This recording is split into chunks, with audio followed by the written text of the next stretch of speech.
Multiple sources suggest a potential lightweight title fight between Islam Makhachev and Ilia Topuria on June 28 at UFC 317 in Las Vegas.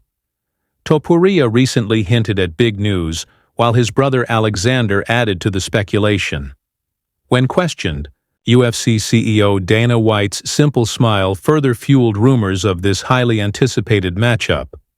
Fans are eager to see if Topuria, fresh off his featherweight title, will challenge Makhachev for a second belt. If confirmed, this fight could be one of the biggest showdowns of the year, with both undefeated fighters aiming to cement their legacy in UFC history. I don't know. Probably.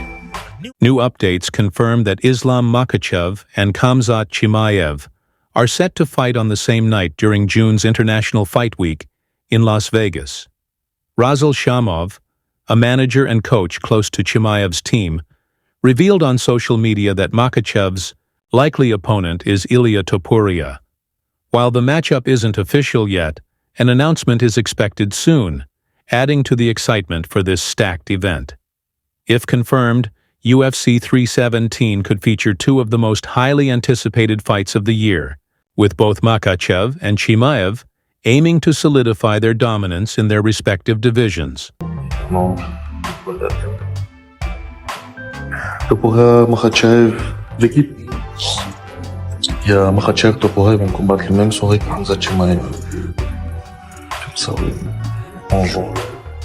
Soirée prêt. Les deux combats aura lieu le même soir pour les ceintures. Ça va être la plus grosse soirée de l'année du UFC. Khamzat contre le champion, frère. Les plichus là, je sais pas comment on s'appelle lui. Comme j'aime pas son blaze en plus. Bon, allez, comment ça va?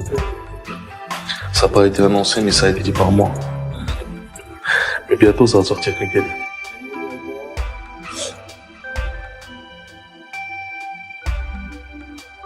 De plichus, ouais, allez. Oh, Chimaev et Topuria, les deux, je pense qu'ils vont gagner. Après, je vois Topuria 60% gagner contre l'Islam. Non, j'ai lâché un sacré info, frérot. Franchement, j'ai lâché une sacré info. Ilia Topuria potentially skipping contenders for an immediate title shot. But if the UFC moves forward, Dana White won't be swayed by complaints. Islam Makhachev would likely accept the fight if offered, setting up one of the biggest matchups in the UFC history. Meanwhile, the middleweight title fight between Dricus du Plessis and Khamzat Chimaev remains unconfirmed, keeping fans eagerly awaiting updates. Daniel Cormier recently shared his wish list for future lightweight fights, adding to the excitement. As passionate MMA fans, we can only anticipate the thrilling matchups and major announcements ahead in this ever-evolving sport. Magomed Ankalaev's coach, Zubaira Mandaev, revealed why his fighters struggled to take down and control Alex Pereira during their title fight, forcing him to stand and trade instead. According to the Dagestani coach, Pereira may have been smeared with a foreign substance. Mandaev claimed Pereira had an ointment on his body and even noticed something sticky in his hair. Our plan was to go for takedowns in the first round, clinch him, and control him against the cage, Mandaev explained. But when Magomed pressed him against the net in our corner, it felt like Pereira was covered in something. If my experience is right, I think that's what happened. Ankalaev later claimed he smelled the ointment and felt a sticky substance in Pereira's hair. Mandaev referenced long-standing rumors of Brazilian fighters using such tactics, specifically citing Pereira's coach, who is allegedly known for these methods. However, skeptics argue the claim is unlikely given the UFC's strict pre-fight inspections, since fighters undergo thorough checks before entering the octagon. Many believe such tactics would be difficult to execute unnoticed. The controversy has sparked debate, adding another layer of intrigue to the bout. Meanwhile, Pereira's loss to Ankalaev has significantly impacted Jon Jones's plans. Nearly a week after the fight, the UFC heavyweight champion expressed disappointment on Pereira's live broadcast, commenting, "Disappointed I wanted to share the octagon with you so much." Jones had been eyeing a potential super fight with Pereira. possibly as an alternative to a unification bout with interim heavyweight champion Tom Aspinall. With Pereira out of the picture, Jones now faces a major decision: fight Aspinall or vacate the title. Here's what I would suggest, and I'm not a matchmaker. Topuria versus Islam Makhachev. Yes, book it. Gaethje versus Sarukian. Book it. Whoever wins fights Makhachev. That's it right there. That's it. Topuria gets the shot. Sarukian, Gaethje. Winner gets the title fight. We're back in line at 155. Oliveira, go down to New Orleans. Fight Dustin Poirier. If you win again, you're next after that guy. There it is. That's it. Oliveira fits the bill. Oliveira is a former champion, a big name. He could be the type of guy Poirier would want to fight in his retirement. And this is me rating the following fighters out of 10. Yuri Prohaska, 8.5. Alex Volkanovski, 9. Michael Chandler, 7. Alex Pereira, 9. Dricus Duplessis, 9.5. Because he makes that unorthodox style work for him, and none of his opponents have any idea how to deal with it. He's a super smart fighter. Sean Strickland, 8.5. Cyril Gane, 8. Alexander Volkov, 8.5. Jamal Hill, 8.5. finally John Jones. 9.5. Nobody can be the perfect fighter, but he's close to it. He's definitely. Everything is now done on John's side, and the UFC now have to find a date and a venue, place, location. So we're waiting for that.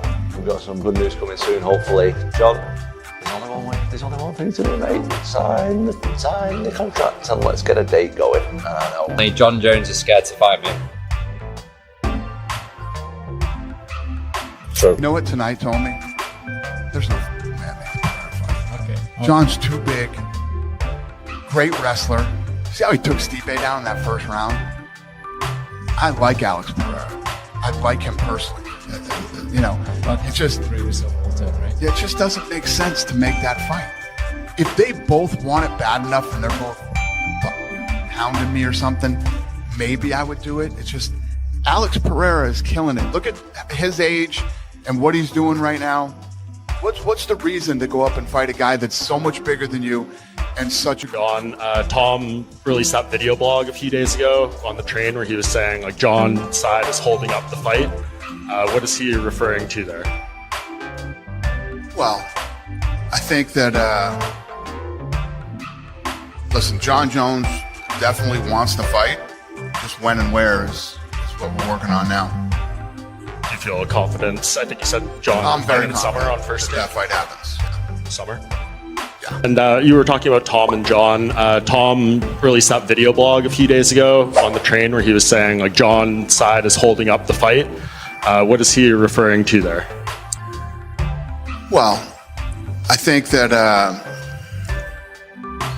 listen, John Jones definitely wants to fight. Just when and where is what we're working on now. Do you feel confidence? I think you said John I'm very in confident summer on first day. that fight happens. Yeah. Summer? Yeah.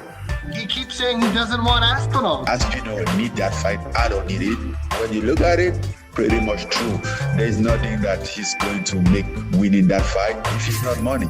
But for Aspinall, that will be everything. Would you rather see him face Aspinall or would you rather see him face Pereira? Aspinall will be a more challenging fight because Aspinall responds to the ground game better than Pereira. Aspinall will respond better in wrestling than Pereira.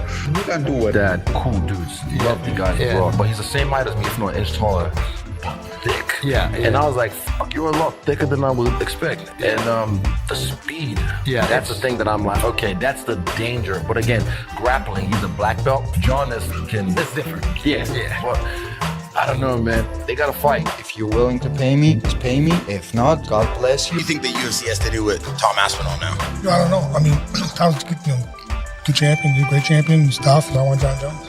I think you would be the first one to beat him. You damn right would be. Now, I just feel like based off the way he fights, his whole style of putting his fingers in your eye, kicking your knee back and keeping you away from him. He keeps you at his length where he wants. Yeah. And you're a taller guy. You got longer arms than most people he fights and stuff like that. So I don't think he can do all that to you. Do you know? I know he's not scared of anybody. He's the greatest ever.